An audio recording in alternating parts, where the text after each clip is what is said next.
₹3500 કરોડના ખર્ચે તૈયાર થયેલું સુરત ડાયમંડ બુર્સ વિશ્વનું સૌથી મોટું ઇન્ટરકનેક્ટેડ બિલ્ડિંગ છે. આ વિશાળ બિલ્ડિંગમાં 4700થી વધુ આધુનિક ઓફિસો આવેલી છે. તો સુરતને હીરા ઉદ્યોગના વૈશ્વિક કેન્દ્ર તરીકે પ્રસ્થાપિત કરવાના હેતુથી નિર્મિત આ સંકુલ તેની અદ્ભુત સ્થાપત્ય કલા માટે જાણીતું છે.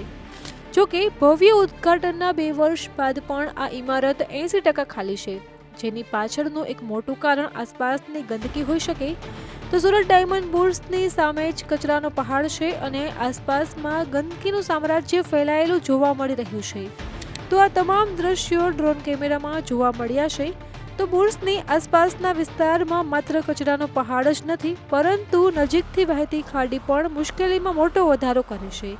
જો કે 2 વર્ષ પહેલા આ ડાયમંડ બુર્સનું ઉદ્ઘાટન કરવામાં આવ્યું હતું, ત્યારે તંત્ર દ્વારા દુર્ગંધ છુપાવવા માટે ડમ્પિંગ સાઇટ પર ખાસ કેમિકલનો છંટકાવ કરવામાં આવ્યો હતો. અમારી તમામ માહિતીથી અપડેટેડ રહેવા માટે જોડાયેલા રહો ત્રિશુલ ન્યૂઝ સાથે.